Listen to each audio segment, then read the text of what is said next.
विश्व चिंतामणि परमेश्वर भगवान श्रीमान सत्यनारायण महाप्रभु प्रीति अर्थे सर्वे बोल आनंदे एक बार हरे हरे बोला।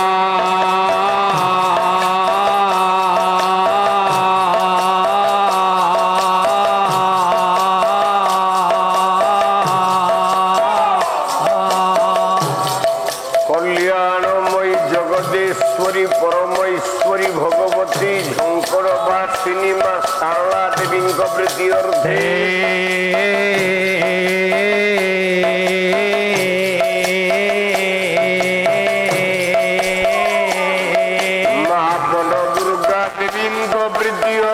श्रद्धा स्थानीय क्षेत्र देवी इष्ट ईश्वरी माँ काली देवी प्रीति अर्थे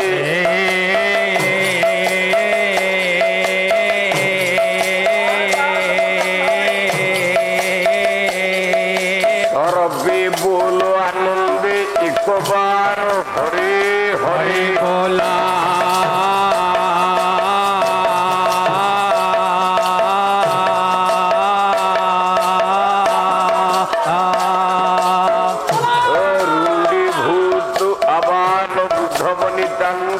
करंतु कल्याण श्री सत्यनारायण महाप्रभु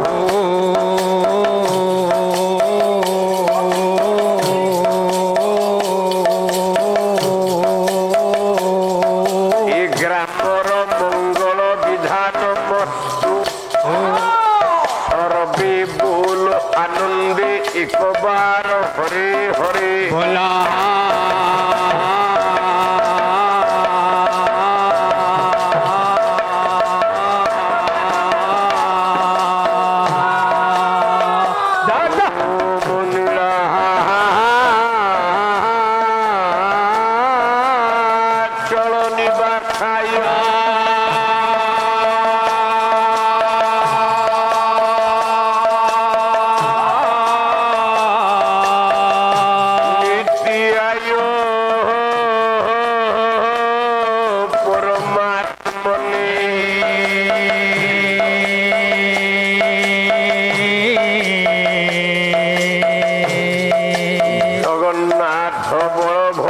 सुभद्रा प्रिया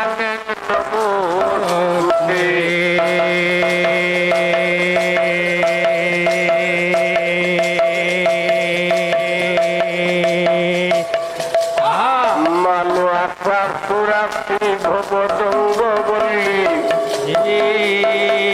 भातैव दाते पुत दुग्ध सिंधु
समस्त पाप खंडन स्वभगत चित्तरंजन स्वदेव नंदन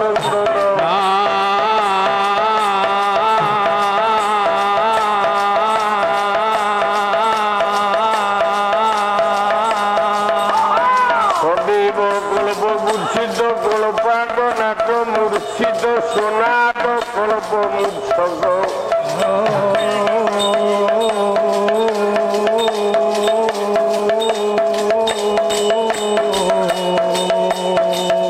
ওম নারায়ণ পরাক্ষরা নারায়ণ পরাবেদা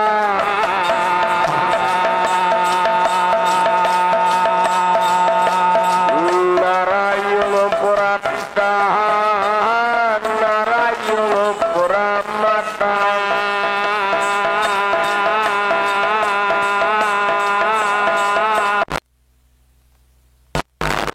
নারায়ণ পরাগতি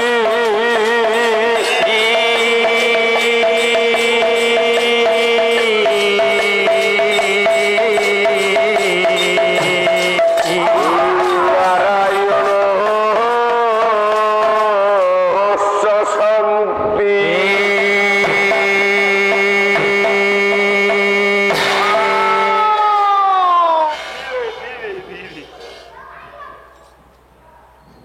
बोला भाव विनोदिया ठाकुर तुम जीव जीवन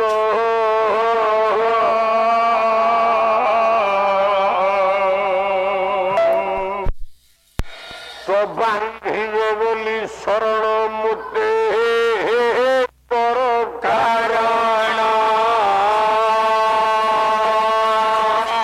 कर कारण कर कारण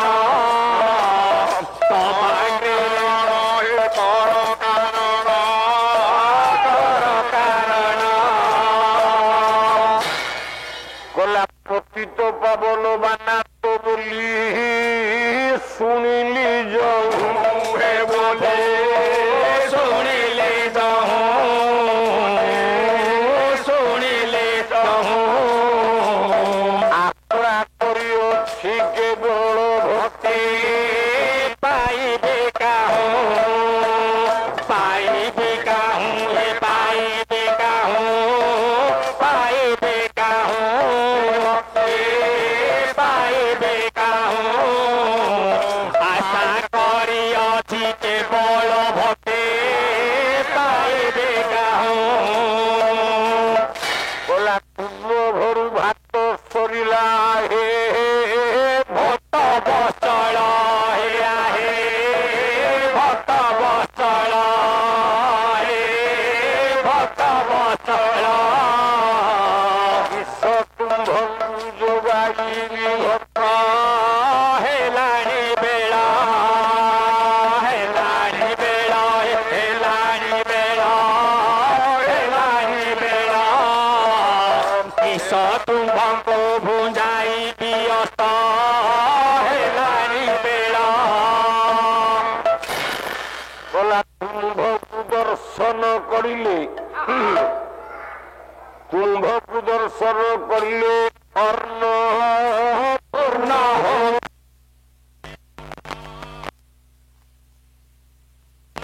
অর্ণ পূর্ণ হইব এই কথা গোপীনাথ হে যুগে যুগে রহিব এই কথা গোপীনাথ হে যুগে যুগে রহিব হে যুগে যুগে রহিব এই কথা গোপীনাথ হে যুগে যুগে রহিব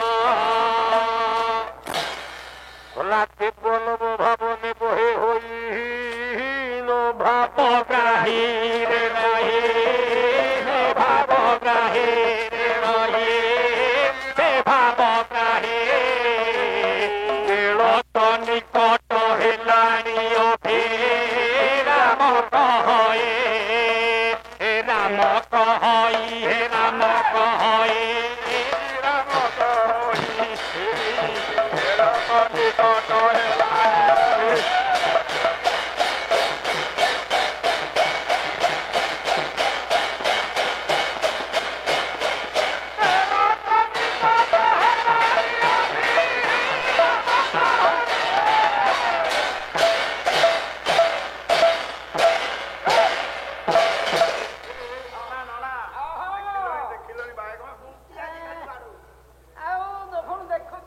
দেখিলে শান্তাকারম ভুজগ শয়নম পদ্মনাভ সুরেশং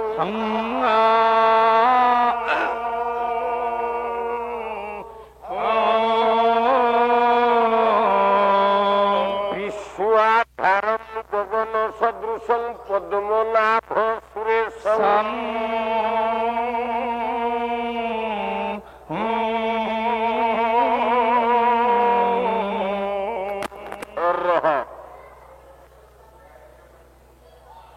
ସମସ୍ତେ ବସିଯାଅ।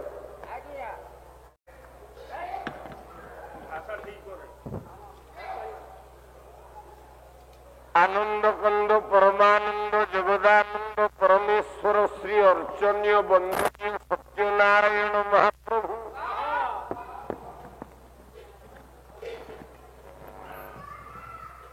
କଲ୍ୟାଣମୟୀ ଜଗଦେଶ୍ୱରୀ ବିନ୍ଧେଶ୍ୱରୀ ଝଙ୍କଡ଼ବାସିନୀ ମା ଶାରଦେ ବରଦେ। ଆଜ୍ଞା ଆଜ୍ଞା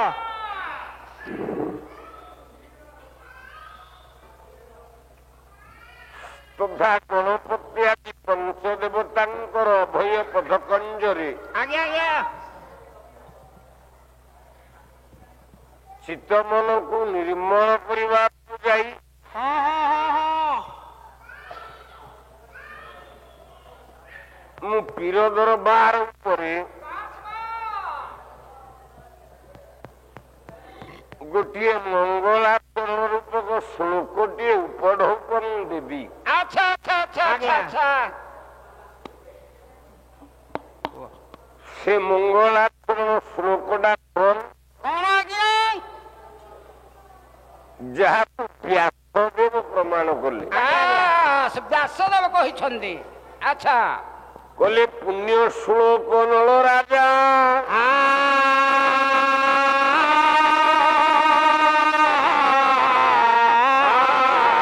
ପୁଣ୍ୟ ଶ୍ଲୋକ ଯୁଧିଷ୍ଠିର ପୁଣ୍ୟ ଶ୍ଲୋକ ବୈଦେହୀଶ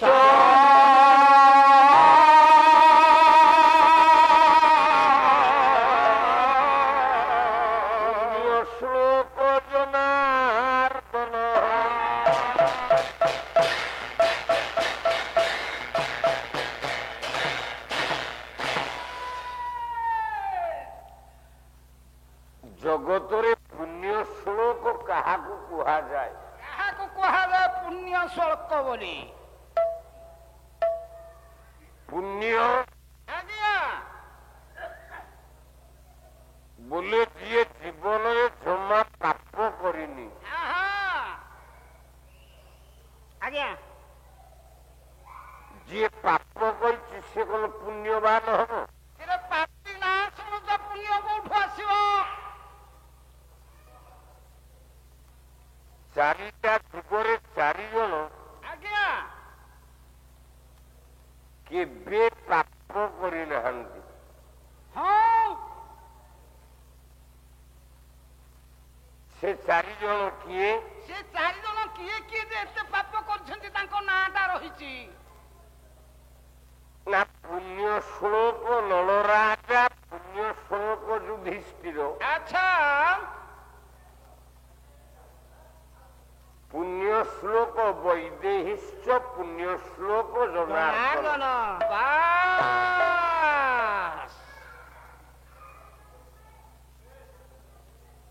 କଳି ଯୁଗରେ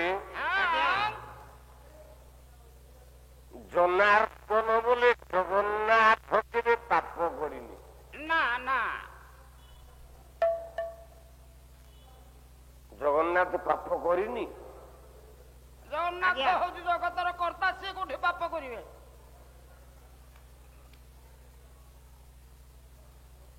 ଯଦି ଜଗନ୍ନାଥ ପାପ କରିନି କେମିତି ପଶିଲା ଟୋକା ବେଶ୍ୟାଳୟ ଘର?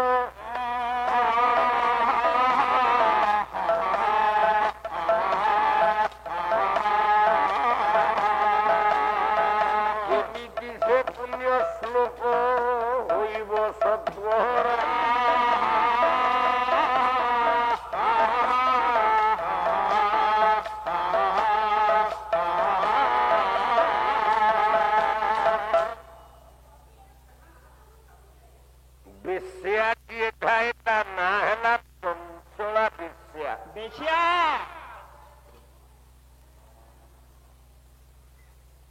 ପାଲା ବାଲା ଟିକେ ମନ ଦେଇକି ଶୁଣୁଥା।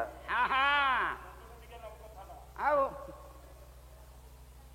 ବିଷୟକୁ ବିଷୟ ଯଦି ଲଗେଇ ପାରୁନ ଆଚ୍ଛା ତାହେଲେ ସେ ପାଲାଟା ହେଲା ଠିକ ଯଦି ଅନ୍ୟ କୁଆଡେ ଗତି କଲ ଆଜିକାଲି ଆଉ କେହି ଗଣ୍ଠିଲି ବାନ୍ଧିବାକୁ କହୁନାହାନ୍ତି ପାଲା ବାଲାଙ୍କୁ। ଆଜ୍ଞା ଯିଏ ଯେମିତିଆ ପାଲା ଗାଉ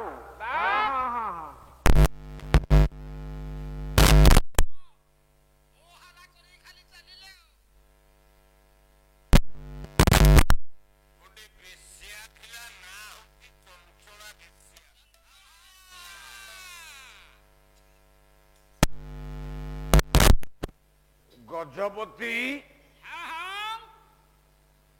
ପ୍ରତାପ ରୁଦ୍ରଦେବ। ଆଚ୍ଛା ପ୍ରତାପ ରୁଦ୍ରଦେବ ରୁଦ୍ରଦେବ ଆଜ୍ଞା କଣ କଲେ? ସେତେବେଳେ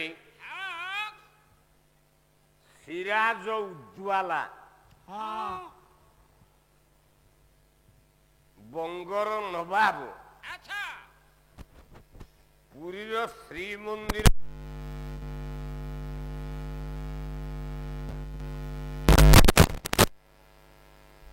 ଗଜପତିଙ୍କ ଆଖିରେ ଆଖିରେ ଲୁହ। କଣ କରିବ? କହିଲେ ହେ କରୁଣାକର। ହେ ପ୍ରଭୁ ଦୀନବନ୍ଧୁ। ସେତେବେଳେ ଶ୍ରୀକ୍ଷେତ୍ରରେ କ୍ଷତ୍ରିୟ ସୈନ୍ୟ ଏ ଖୋର୍ଦ୍ଧାଗଡ଼ରୁ ଆଚ୍ଛା ଆଜ୍ଞା 10,000 10,000 ଆଚ୍ଛା କିନ୍ତୁ ସିରାଜ ଉଦ୍ୱାଲା ଆଣିଛି 1,00,000 ସୈନ୍ୟ। ଆଚ୍ଛା ଆଚ୍ଛା ଆଚ୍ଛା ଆଚ୍ଛା ଆଚ୍ଛା ଆଉ ଯେ ଏ 1,00,000 ସୈନ୍ୟ ଆଗରେ 10,000 କିଛି ନୁହେଁ ସେ। ତାହେଲେ ଜଗନ୍ନାଥ କଣ ଲେଉଟି ପଡିବ? ଆଜ୍ଞା ଦେଖିବା କଣ ହଉଛି। ଡାକିଲେ ହାତ ଯୋଡିକି ସବୁ ଜଗନ୍ନାଥ। ବାସ୍ ହାତ ଯୋଡିକି ଦୁଃଖ ଜଣାଇଲେ ପ୍ରଭୁଙ୍କୁ। କହିଲେ ପ୍ରଭୁ ହେ ପ୍ରଭୁ ଏବେ ବାଟ କଣ ହବ? କଣ ହବ ନାଥ ପ୍ରଭୁ? ହେଇଯିବୁ ପ୍ରଭୁ।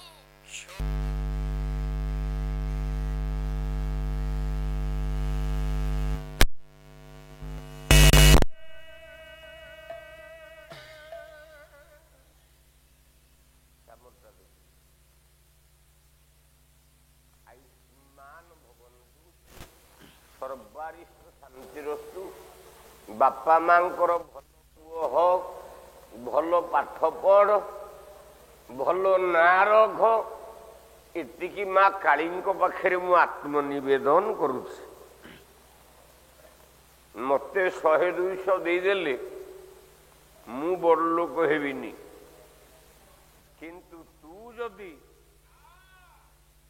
ପ୍ରକୃତରେ ପାଠ ପଢିକି ବଡ଼ ଲୋକ ହବୁ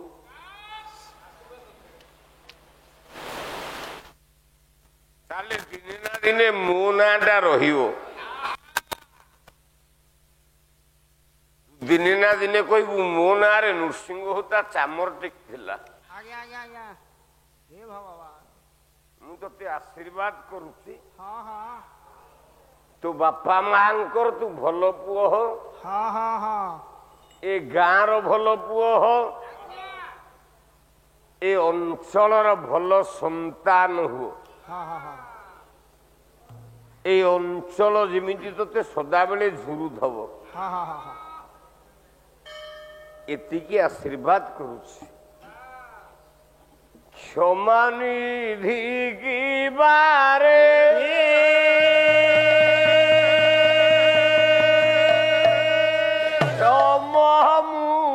ଅଞ୍ଚଳରେ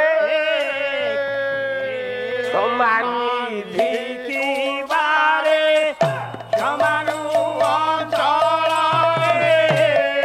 ଖ୍ୟାତି କିଅର ପିଲି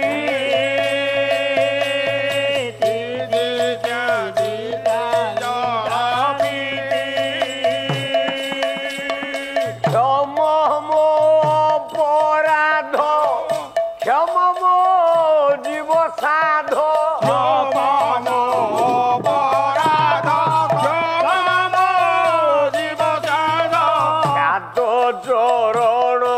ତଳେ ଦେଲି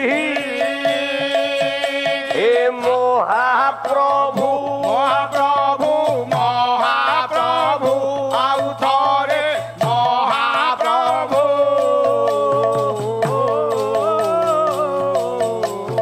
କ୍ଷିତି ରକ୍ଷଣେ ତୁମ୍ଭବାନା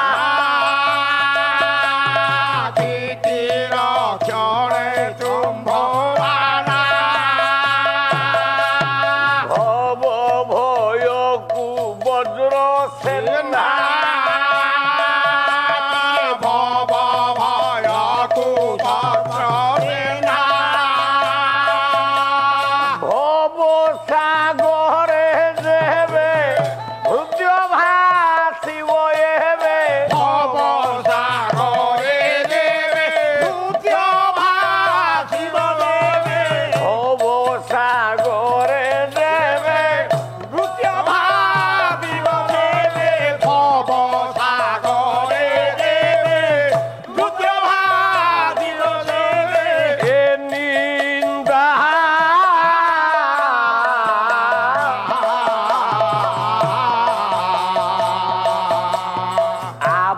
ଆପଣଙ୍କୁ ସିନା ହେ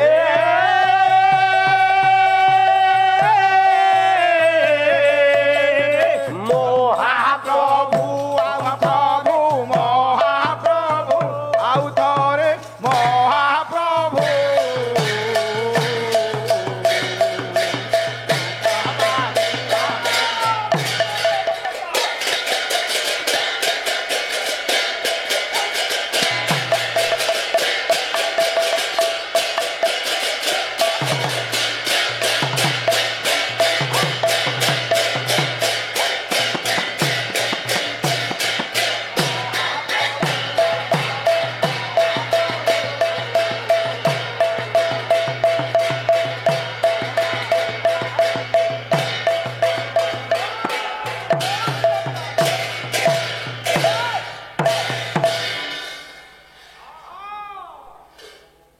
ପ୍ରଭୁ କହିଲେ କ୍ଷିତି ରକ୍ଷଣେ ତୁମ୍ଭବାନା ଭବ ଭୟକୁ ବଜ୍ର ସେନା ବଜ୍ରସେନା ହେ ଭଗବାନ ବଡ଼ ଦେଉଳ ଭିତରେ ହଁ ପ୍ରଭୁ ଆୟୁଷ୍ମାନ ଭବ ବଡ଼ ଦେଉଳ ଭିତରେ ଆହା ନୃତ୍ୟ କରୁଥାଏ ଗୋଟାଏ ଦେବଦାସୀ ଆଚ୍ଛା ଆଚ୍ଛା ଆଚ୍ଛା ଆଚ୍ଛା ଦେବଦାସୀ ଜଣେ ନୃତ୍ୟ କରୁଥାଏ ପ୍ରଭୁଙ୍କ ନିକଟରେ ତା ନାଁ ହେଲା କେତକୀ କିତକୀ ବୋଲି ନାମକ ଦେବଦାସୀ ଆଚ୍ଛା କେତକୀ ଦେବଦାସୀ ଜଗନ୍ନାଥ ନିକଟରେ ଆହା ଆଜ୍ଞା ନୃତ୍ୟ ଆଳାପ କରୁଥାଏ ପଞ୍ଚମକାର ପୂଜା ହଉଛି ଜଗନ୍ନାଥଙ୍କର ଆଚ୍ଛା ଏ ଜଗନ୍ନାଥ ଟିକେ ମଦ ପିଏ ହଁ ହଁ ହେ ଭଗବାନ ମଦ ନ ପିଇଲେ ଜଗନ୍ନାଥକୁ ନିଦ ହବନି ନାଇଁ ନାଇଁ ନାଇଁ ଆପଣ ମାନେ କହିବେ ଏଡେ ବଡ କଥା ନୃସିଂହ ହତା କେମିତି କହିଲା ଆଉ କଣ ଉତ୍ତାପ କଣ ତାଙ୍କ ମନରୁ କହୁଛନ୍ତି ଶାସ୍ତ୍ରରେ ଯାହା ଲେଖା ଅଛି ସେଇଆ କହିବେ ଜଗନ୍ନାଥ ମଦ ପିଇବ ଆଚ୍ଛା ମଦ ନ ପିଇଲେ ତାକୁ ନିଦ ହବନି ଆହା କହିଲା କାଂସ୍ୟ ପାତ୍ରରେ ଯେମିତି ପଇଡର ଜହଳ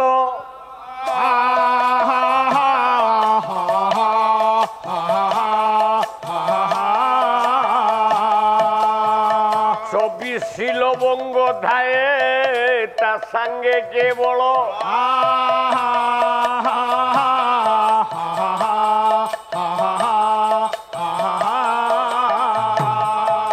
ରହ ଆମ ଘର ମାନଙ୍କରେ ଆମେ ଯେତେବେଳେ ବୁଧେଇ ଓଷା କରେ ଆଜ୍ଞା ଆଜ୍ଞା ଯେତେବେଳେ ଖୁଦୁରୁକୁଣୀ ଓଷା କରେ ହଁ ହଁ ଯୋଉ ନଡିଆ ଗୁଡାକ ବାଡାଏ ଆଜ୍ଞା, ଆଜ୍ଞା। ଆମେ ନଡ଼ିଆ ବାଡ଼ଉଛେ। ନଡିଆ ପାଣି ବାଣ୍ଟେନି ହଁ ହଁ ହଁ ହଁ ବହୁତ ନଡ଼ିଆ ଯୋଉଠି ବହୁତ ପାଣି ହବ। ଇଏ ଆସି ମାର ବିମାନ ତିଆରି କରିଛି। ଆଚ୍ଛା ଇଏ ମାର ଫୁଲ ତୋଳିଛି। ଆଚ୍ଛା ସମସ୍ତଙ୍କୁ ଗିଲାସ ଗ୍ଲାସ ଲେଖେ ବାଣ୍ଟ। ଆଜ୍ଞା, ଆଜ୍ଞା। ହଉନି ହଉଛି ହଉଛି ହଉଛି ହଉଛି। ଆଉ ଯିଏ ଟିକେ ଉପକାର ମାଙ୍କର କରୁଛି ତାଙ୍କୁ ଦିଆଯାଏ ଆଉ କଣ। ଯଦି କାଂସ୍ୟ ପାତ୍ରରେ କଂସା ପାତ୍ରରେ କଂସା ପାତ୍ରରେ ଆମେ ପଇଡ଼ ପାଣି ବା ନଡ଼ିଆ ପାଣି ପିଇବା ସିଏ ବିଷ ହେଇଯିବ। ବିଷ ବିଷ କିନ୍ତୁ ଶ୍ରୀମନ୍ଦିରରେ ବଡ଼ ଦେଉଳରେ ଜଗନ୍ନାଥ ମହାପ୍ରଭୁଙ୍କ ନିକଟରେ ଆଚ୍ଛା ଏ ନୀତି ପ୍ରତି ପୂଜା ହୁଏ କାଂସ୍ୟ ପାତ୍ରେ ଜହଳ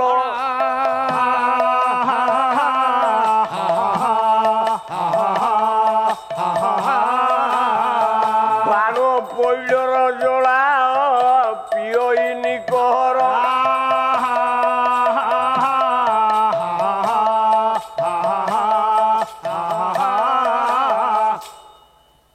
ସିଏ ହେଲା ମଦ୍ୟ। ମଦ୍ୟ ମଧ୍ୟ ହେଲା ଠିକ ଠିକ ଆଜ୍ଞା।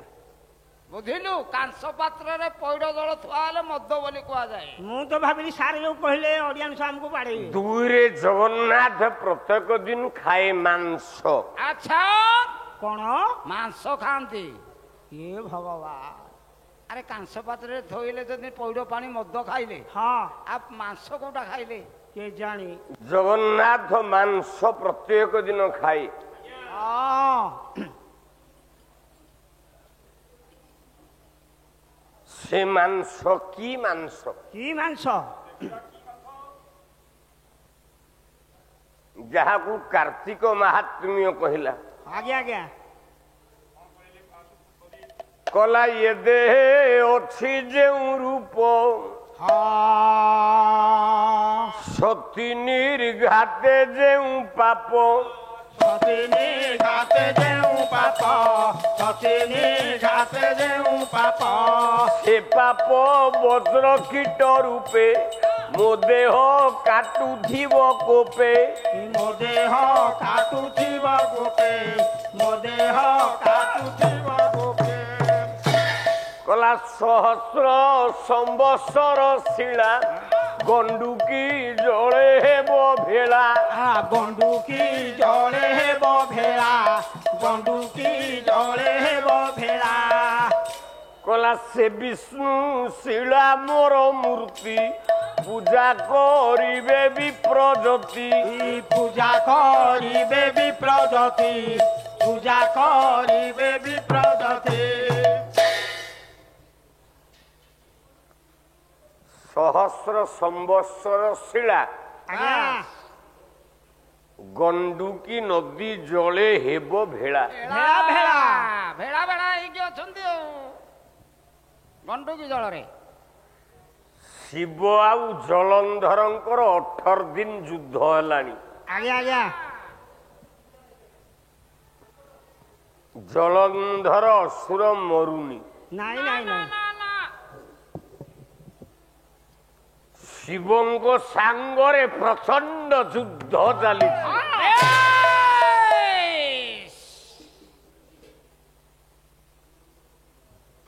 ଦେବତା ମାନେ ହେଇଗଲାଣି। ନାରାୟଣଙ୍କୁ ଜପ କଲେ କହିଲେ ପ୍ରଭୁ ସୃଷ୍ଟି ଆଉ ରହିବନି। ହେ ଭଗବାନ ପାଇଯିବ ପ୍ରଭୁ ରହିବ ନାହିଁ ରହିବ ନାହିଁ ନା କେମିତି ଜପ କଲେ? କେମିତି ଡାକିଲେ ପ୍ରଭୁଙ୍କୁ କହିଲେ ହରି ଶ୍ରୀ ତ କମଳା କୁଚ ମଣ୍ଡଳ ହରି ସୀତା କମଳା କୁଚମଣ୍ଡଳ ଧୃତ କୁଣ୍ଡଳ ହେ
লোচন হে ভগবান হে ত্রিভুবন ভুবন নিধান জয় জয় দেব হরে হরে হরে হরে হরে জয় জয় দেব হরে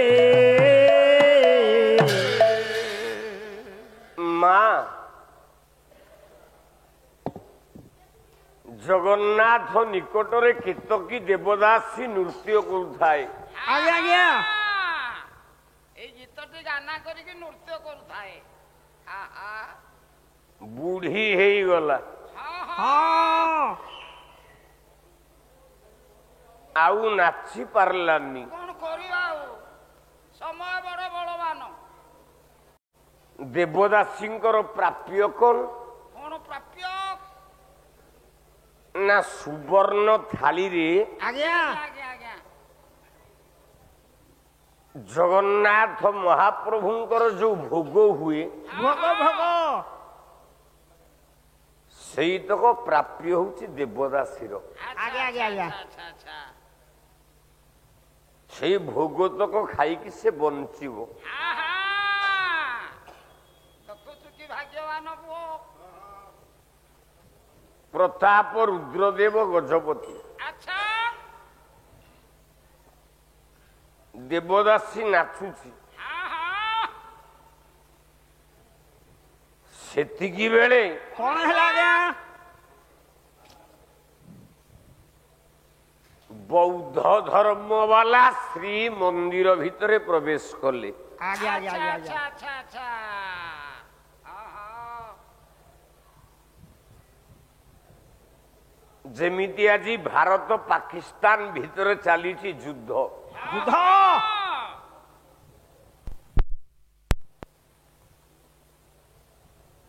ପାକିସ୍ତାନ କହୁଛି ଜଗନ୍ନାଥ ଧାମର, ହଁ ହଁ ହଁ ଭାରତ କହୁଛି ଜଗନ୍ନାଥ ଆମର। ତାହେଲେ ଜଗନ୍ନାଥ ଜଣେ ହିନ୍ଦୁ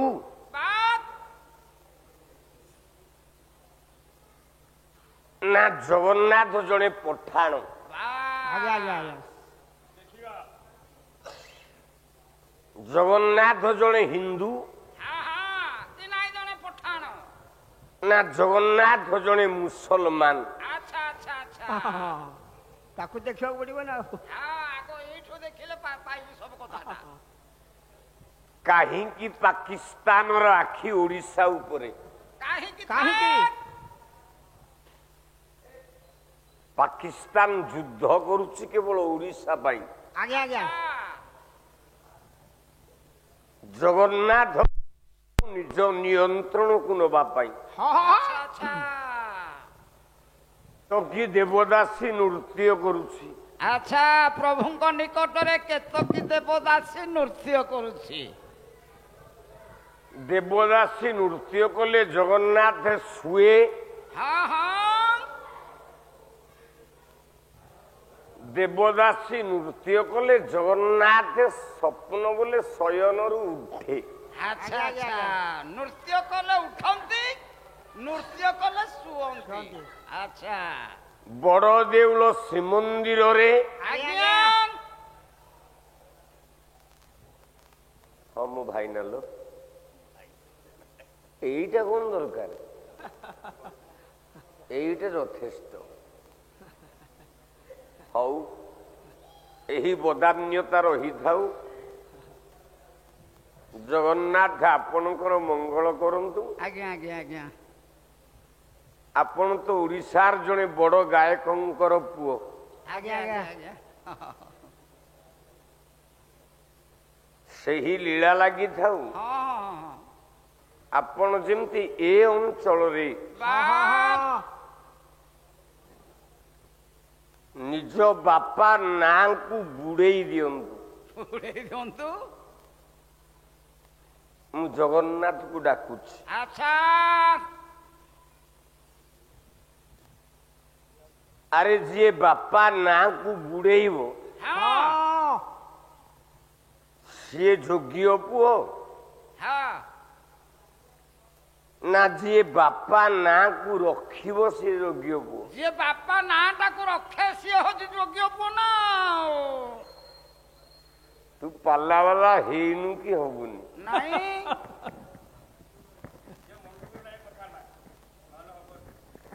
ଆରେ ମୋ ବାପା ଗୋଟେ ସଭାପତି ଥିଲେ, ମୁଁ ସେମିତି ଗୋଟେ ଗାଁକୁ ଭଲ କାମ କରେଇକିରି ସଭାପତି ହେଲେ ସେଟା ମୋ ବାପାର ଟେକ ରହିବ ନା ଆଉ। ଯୋଉ ଛୁଆ ବାପା ନାଁ ରଖିବ ହଁ ସେଇଟା ଅଯୋଗ୍ୟ ପିଲା। ଅଯୋଗ୍ୟ? ତାହେଲେ ମୁଁ ଗୋଟେ ଅଯୋଗ୍ୟ? କେମିତି ଆଜ୍ଞା? ଯୋଉ ଛୁଆଟା ବାପା ନାଁକୁ ବୁଡେଇ ଦବ ହଁ ସେଇଟା ଯୋଗ୍ୟ। ସେଇଟା ଯୋଗ୍ୟ ପିଲା। ଯୋଗ୍ୟ ପୁଅ। ଆଜ୍ଞା ଓଡ଼ିଶାରେ ପାଲା ବାଲା ପାଲା ଗାଇଲେ ପାଲା ଆଜ୍ଞା। ଗାଉଛନ୍ତି। ଲୋକନାଥଙ୍କର ଗାୟକ ହେଲେ ହଁ ଗାୟକ ରତ୍ନ। ଗାୟକ ରତ୍ନ। ଆଜ୍ଞା ତାଙ୍କ ପୁଅ ହେଲେ ରାମକର। ଆଚ୍ଛା ଆଚ୍ଛା ବାପା ନାଁରେ ହଁ କିଛି ଦିନ ପାଲା ଗାଇଲେ, ହଁ ହଁ ତାପରେ ତାପରେ ପାଲା ବୁଡିଗଲା। ପଡ଼ିଗଲା। ଆଜ୍ଞା ଯଦି ବାପା ନାଁକୁ କାଟିକି ଆଚ୍ଛା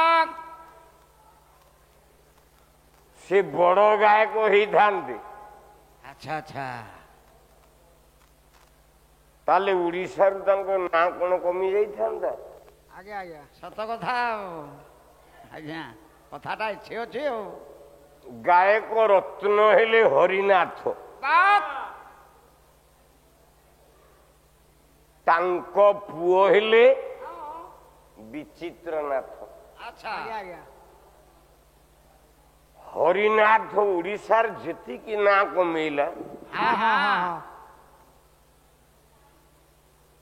ବିଚିତ୍ରନାଥ ସେତିକି ନାଁ କମେଇ ପାରିଲା? ନାଇଁ କମେଇ ପାରୁନାହାନ୍ତି। ତମେ ନିରଞ୍ଜନପୁର ବାଲା କଣ କହିଲ? ହରିନାଥ ପୁଅ ଭଲ ଗାଉଥିବ ଡାକ।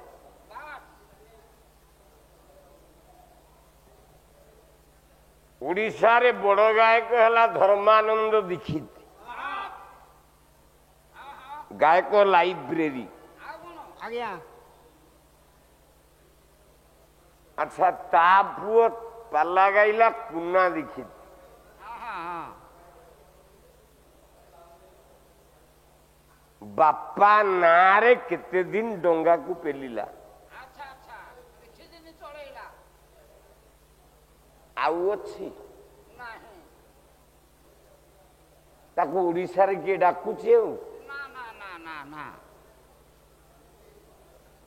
ମୁଁ ପାଲା ଗାୟକ ନୃସିଂହ ହୋତା। ବାତ୍ ମୋ ପୁଅ କହୁଛି ହଁ ମୁଁ ପାଲା ଗାଇବି, ଆଚ୍ଛା ବିଟେକ୍ କରୁଛି। ମୁଁ କହିଲି ତୁ ଯୋଉଦିନ ପାଲା ଗାଇବୁ ମୁଁ ସେଇଦିନ ଆତ୍ମହତ୍ୟା କରିବି। ଆଜ୍ଞା ଆଜ୍ଞା କାହିଁକି? କାହିଁକି ଏ କଥା କହିଲେ? କେତେ ପରିଶ୍ରମ କରି ଓଡ଼ିଶାରେ ମୁଁ ନାଁ କମେଇଛି, ଆଉ କଣ? ତୁ ସେ ନାଁ ରଖିପାରିବୁ ତ? କଥାଟା ଏଇଠି ଅଛି। ଆଉ ଯଦି ସେ ନାଁ ନ ରଖିପାରିବୁ ସତ୍ୟନାରାୟଣଙ୍କ ପ୍ରୀତି ଅର୍ଥେ ଆନନ୍ଦେ କବାର ହରିବୋଲ କହିକି ଚାମର ଟେକିକି ସମୟ ନେବୁ। ଆଜ୍ଞା ଆଜ୍ଞା କିଛି ଲାଭ ନାହିଁ। ତୋର ମୋ ନାଁ ଟିକେ ତଳେ ପକେଇବୁ ଯୌତକ ଥବ। ଲୋକମାନେ କଣ କହିବେ? ଯୋଗ୍ୟତମ ବୋପାର ଏଇଟା ଅଯୋଗ୍ୟ ସନ୍ତାନ।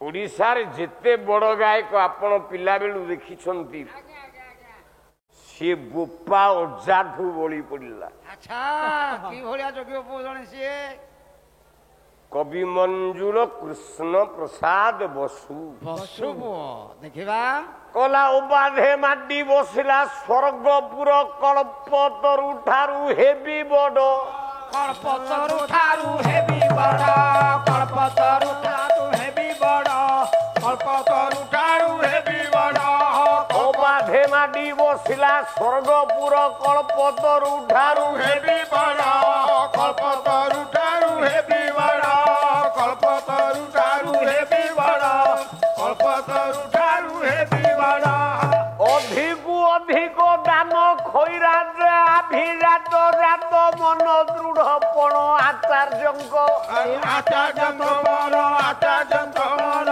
ଆଚାର୍ଯ୍ୟଙ୍କ ସର୍ବଶ୍ରେଷ୍ଠ ହେବ ଶିଷ୍ୟ ତାଙ୍କ ସର୍ବଶ୍ରେଷ୍ଠ ହେବ ଶିଷ୍ୟ ତାଙ୍କ ଶିଷ୍ୟ ତାଙ୍କ ସତ ଅଶ୍ୱମେଧ ସମାପ୍ତ ହୋଇଛି ବିଶ୍ୱଜିତ ଯଜ୍ଞେ ଅଭିଷେକ ଅଭିଷେକ ଅଭିଷେକ ଅଭିଷେକ ଅଭିଷେକ ଗୋଟିଏ ପୁଅ ବଳି ପଡ଼ିଲା ଜଗତରେ ଦଶରଥ ଠୁ ରାମ କେବେ ବଡ ହେଇନି ନାଇଁ ନାଇଁ ନାଇଁ ନାଇଁ ନାଇଁ ଆଚ୍ଛା ଦଶ ଦିଗାନି ରଥାନି ସ୍ୱପ୍ନା ପୟତେ ଦଶରଥ ଦଶ ଦିଗକୁ ରଥ ଉଡଉଥିଲା ରାମ ପାରିଲା କି ନାଇଁ ନାଇଁ ନାଇଁ ନାଇଁ ନାଇଁ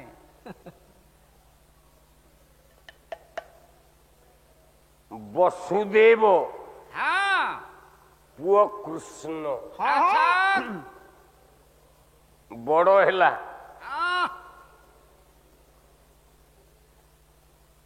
ରାଧା ସାଙ୍ଗରେ ହେଲା ପ୍ରେମ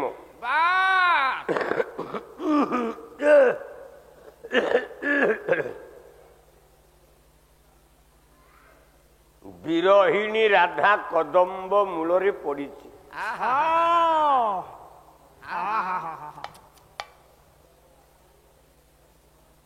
ଇଏ ଆଠେ ଭାର୍ଯ୍ୟା ସାଙ୍ଗରେ ପ୍ରେମରେ ମାତିଛି ଭଗବାନ କୃଷ୍ଣଚନ୍ଦ୍ର ଆଠ ରୁକ୍ମିଣୀ ସତ୍ୟଭାମା ଆଚ୍ଛା କଳାବତୀ ବାସ୍ ଇତ୍ୟାଦି ଆଠେ ଭାରିଯାଙ୍କ ପ୍ରେମରେ ପଡିଛି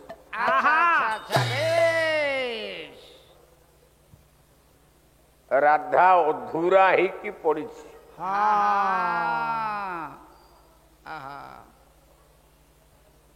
ଆଉ ବଞ୍ଚିବନି ନା ନା ନା ନା ନା ନା ନା କଣ କରିବା ଆଉ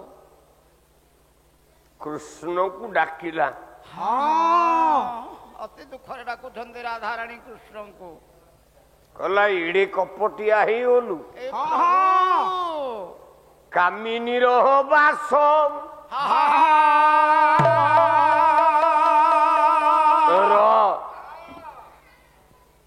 ମୁଁ ତ ପାଲାରେ ବେଶୀ ଆରଗାୟକୁ କହେନି କାଲି ଆପଣ ଦ୍ୱିତୀୟ ଧାକିରେ ଦେଖିଲେ ଯୋଉ 1.5 ଘଣ୍ଟା ପାଲା ହେଲା ଖାଲି ହୋତା ହୋତା ହୋତା ମୁଁ ଏଯାବତ ପଦେ କହିଲିଣି ଆରେ ପାଲା ଗାଇବ ଯଦି ଶ୍ରୋତାଙ୍କର ମନକୁ ଟିକେ ନ କିଣି ପାରିଲ ତମ ପାଲା ଗାଇବାର ମୂଲ୍ୟ କଣ ଅଛି ପାଲା ଗା ଶ୍ରୋତାଙ୍କ ହୃଦୟକୁ ଟିକେ ଜିତ ସିଏ ହଉଛି ପାଲା ଆଉ ରାତି ଯାକ ହୋତା ହୋତା ହୋତା ହୋତା ହବ ସେ ପାଲା ନୁହଁ ହାଲା ଆଜି ଏମିତିଆ ବାଟରେ ଯିବି ସନା ଦାସ ଯଦି ସେ ବାଟକୁ ଛୁଇଁଦବ ମୁଁ ଜାଣିବି ସେ ପାଲା ବାଲା ଚାହୁଁ ଚାହୁଁ 9-10 ଦିନ ବିତିଗଲା ଯେତିକି ପାଲା ହେଲାଣି କୋଉ ଦିନ ଗୋଟିଏ ଥାକ ଠିକ ରେ ଧରି ପାରିଲାନି।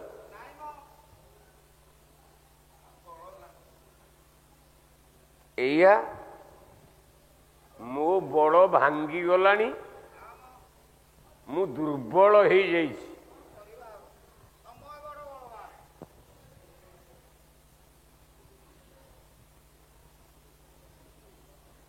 ପାଲାର ଗତି ପାଲାର ଧାରା ଯଦି ଠିକ ନ ରହିଲା, ହଁ ହଁ ଶ୍ରୋତା ମାନେ କେବେ ଠିକ ରହିବେନି। କେମିତି ରହିବେ କହୁନ?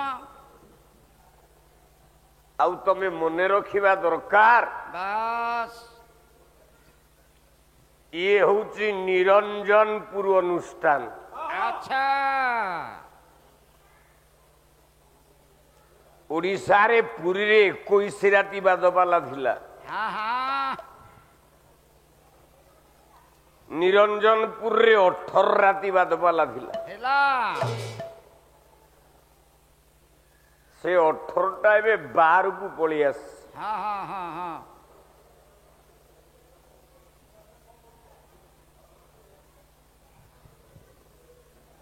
କଣ ହେଲା ଆଜ୍ଞା?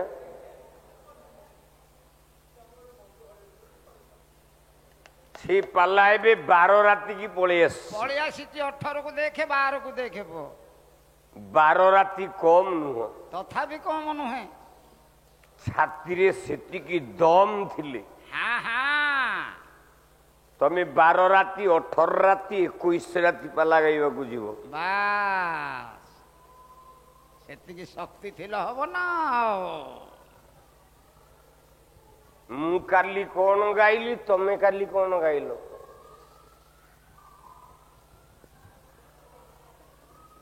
ତା ପୂର୍ବ ଦିନ ରାମାୟଣ କୁମ୍ଭୋଦର ବିଷୟ ଗାଇଲି।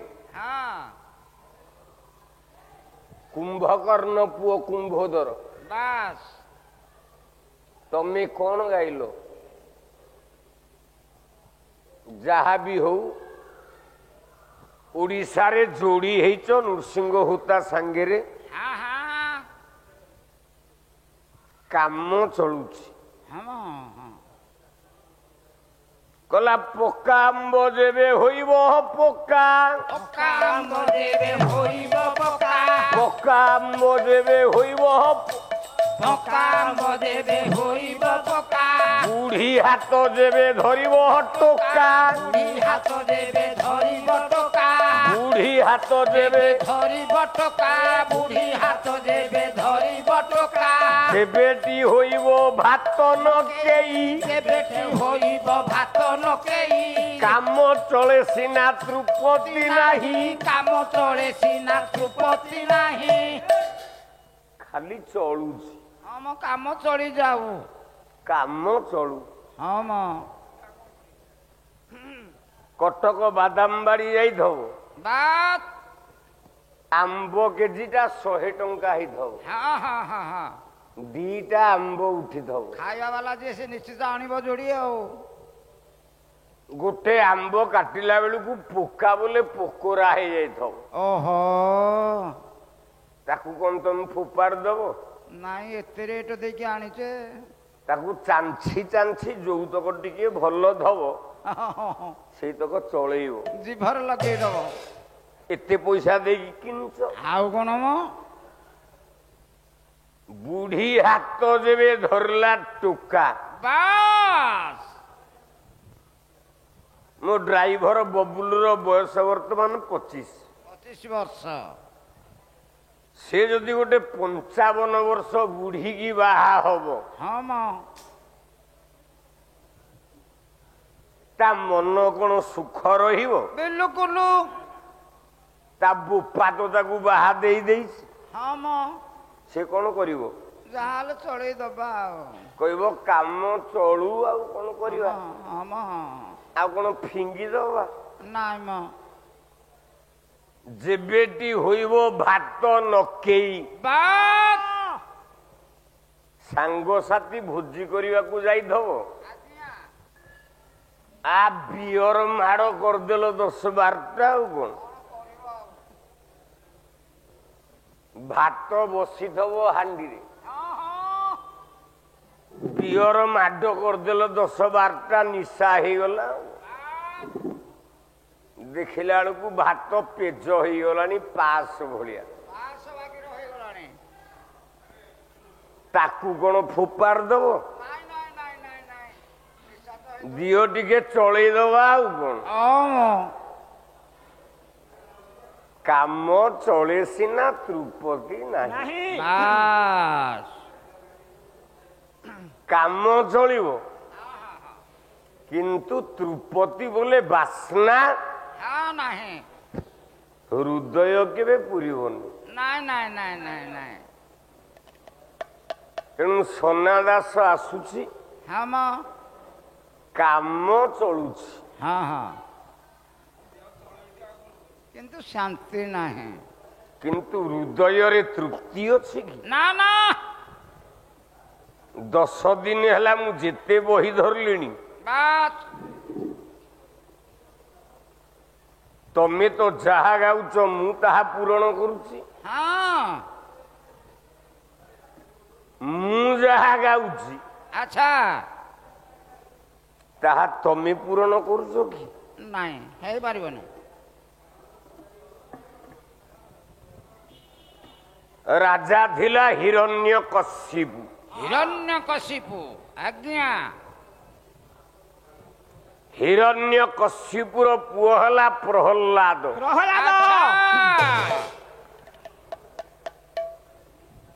ପ୍ରହଲ୍ଲାଦର ପୁଅ ହେଲା ବୈଲୋଚନ। ବୈଲୋଚନ କହିଲା ବୈଲୋଚନ ବୀର ଥିଲା,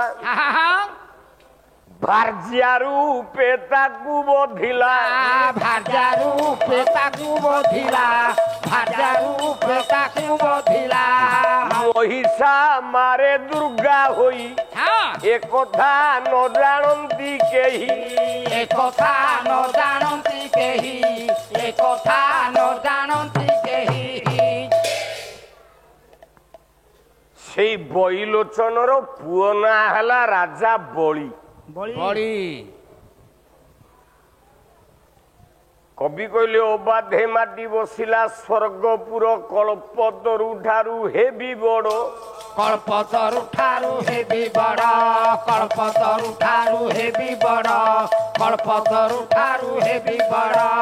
ଅଧିକୁ ଅଧିକ ଦାନ ଖୈରାତ, ଆଭିଜାତ୍ୟ ଜାତ ମନ ଦୃଢ଼ପଣ ଆଚାର୍ଯ୍ୟଙ୍କ।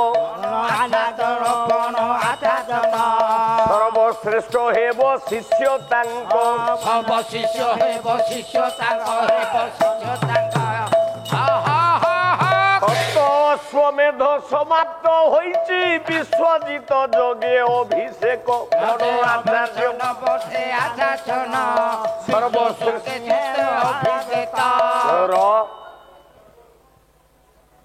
ସେଇ ବୈଲୋଚନ ରାଜାର ପୁଅ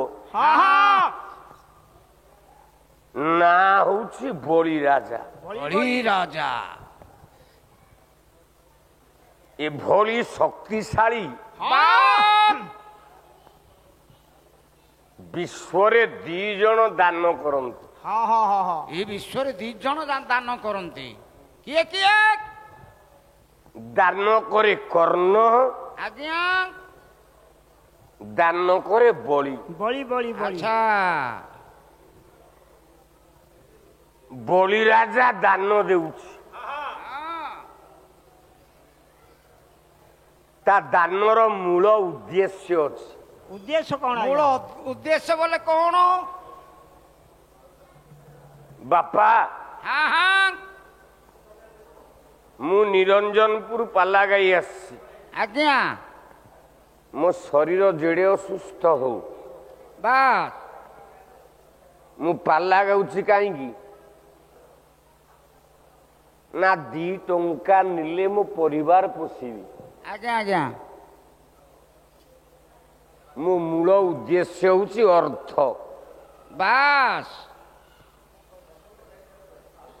ଆପଣମାନେ ପାଲା ଦର୍ଶକ, ପାଲା ଦେଖି ଆସୁଛନ୍ତି। ଆଜ୍ଞା ଆଜ୍ଞା। ଆପଣଙ୍କ ମୂଳ ଉଦ୍ଦେଶ୍ୟ କଣ? କଣ? ଆପଣ କାହିଁକି ପାଲା ଦେଖିବାକୁ ଆସୁଛନ୍ତି? ନା ଅର୍ଜନ କରିବେ ଟିକେ ପୁଣ୍ୟ। ବାସ୍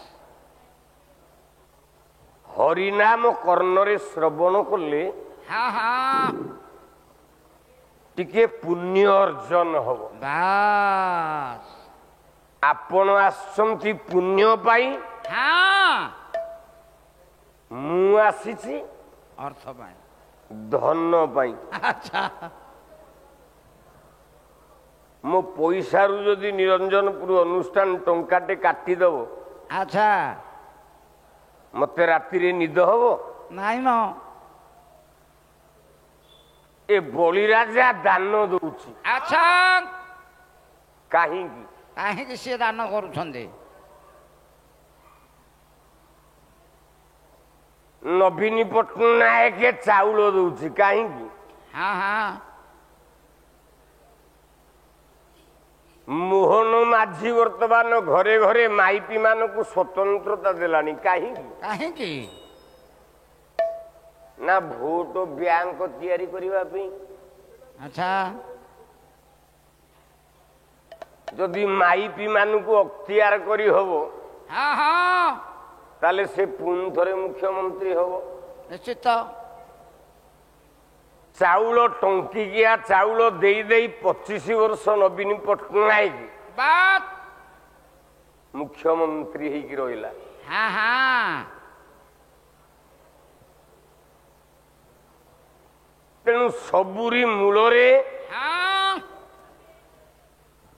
ସ୍ୱାର୍ଥ ଅଛି। ସ୍ୱାର୍ଥ ଅଛି।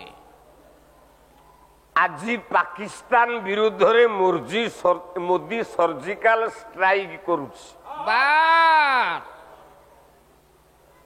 କାହିଁକି? ସେଇ ଅର୍ଥ ପାଇଁ। ନା ତାକୁ ଭାରତୀୟ ମାନେ ଆଉ ଥରେ ଭଲ ପାଇବେ, ଆଉ ଥରେ ଭୋଟ ବାଡେଇ ଦେବେ, ଆଉ କଣ ପଦମ ଚିହ୍ନରେ ହଁ ସେ ଆଉ ଥରେ ପ୍ରଧାନମନ୍ତ୍ରୀ ହବ। ଆଚ୍ଛା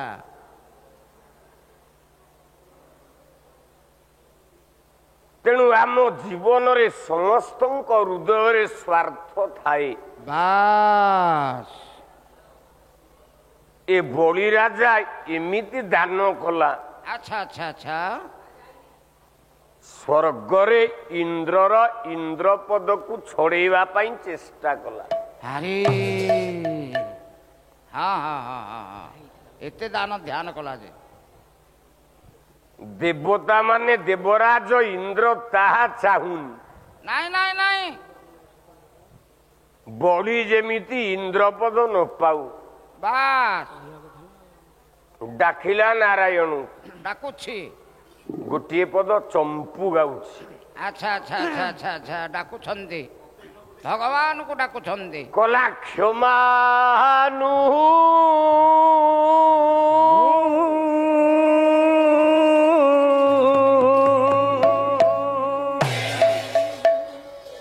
କ୍ଷମାନୁ କମ୍ପା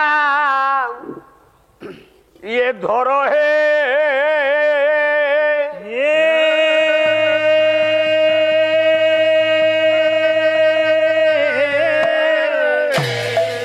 କ୍ଷମା ଅନୁକମ୍ପା କ୍ଷମାନୁକମ୍ପା ଇଏ ଧର হে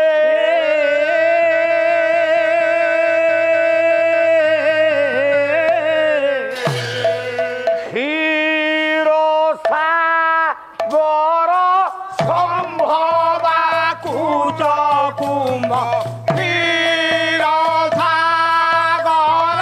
সম্ভবা কুচ কুম্ভ ক্ষীরসাগর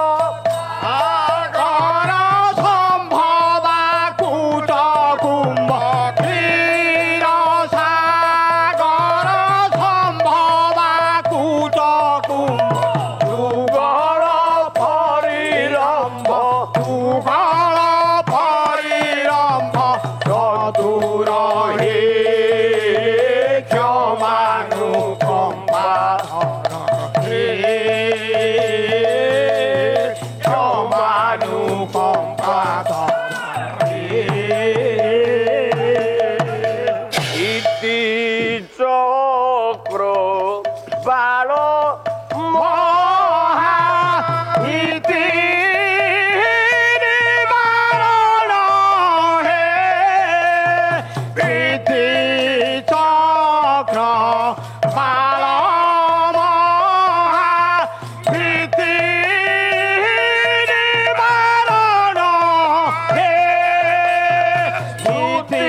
କ୍ଷମାନୁ କମ୍ପା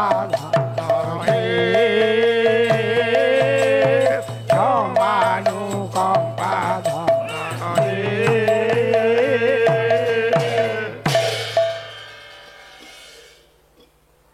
ଏତିକି ଯଥେଷ୍ଟ ମ।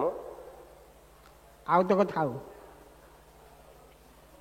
ଦେବତା ମାନେ ଡାକିଲେ ନାରାୟଣ ହେ ନାରାୟଣ ପ୍ରଭୁ ପ୍ରଭୁ ପ୍ରଭୁ କହିଲେ ପ୍ରଭୁ ପ୍ରଭୁ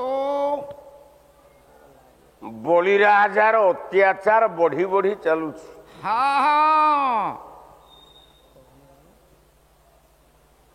ଏପଟେ ଆଚ୍ଛା ଦୈବ ଯେତେବେଳେ ଦଣ୍ଡ ଦବ ହଁ ହଁ ସେତେବେଳେ କେହି ରଖିବେନି। ନାଇଁ ମ ଦୈବ ଯାହାକୁ ଦଣ୍ଡ ଦବ କିଏ ରଖିବ? ଦୈବ ଦଣ୍ଡଠୁ ବଡ ଦଣ୍ଡ କିଛି ନାହିଁ। ଅଝିବରା ରଖେ ଯିଏ ମାରେ କିଏ, ମାରେ ଯିଏ ରଖେ କିଏ? କାମାକ୍ଷା ନଗରରୁ ପାଲା ଗାଇକି ମୁଁ ଫେରୁଥାଏ, ବାତ୍ ଡ୍ରାଇଭର ନେଇକି ଗାଡିଟାକୁ ଗୋଟେ ଗଛରେ ଏତେ ଜୋରରେ ବାଡେଇଲା,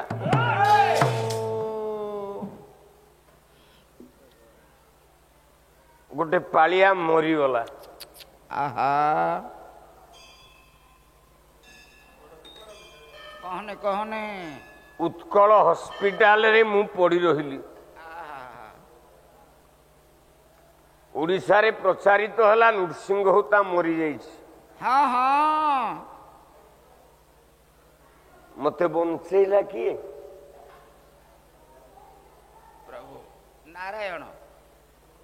ସିଏ ଯେତେବେଳେ ଯାହାକୁ ରଖିବ ହଁ ହଁ ଗୋଟିଏ ଦଣ୍ଡ କାମ କରିବ।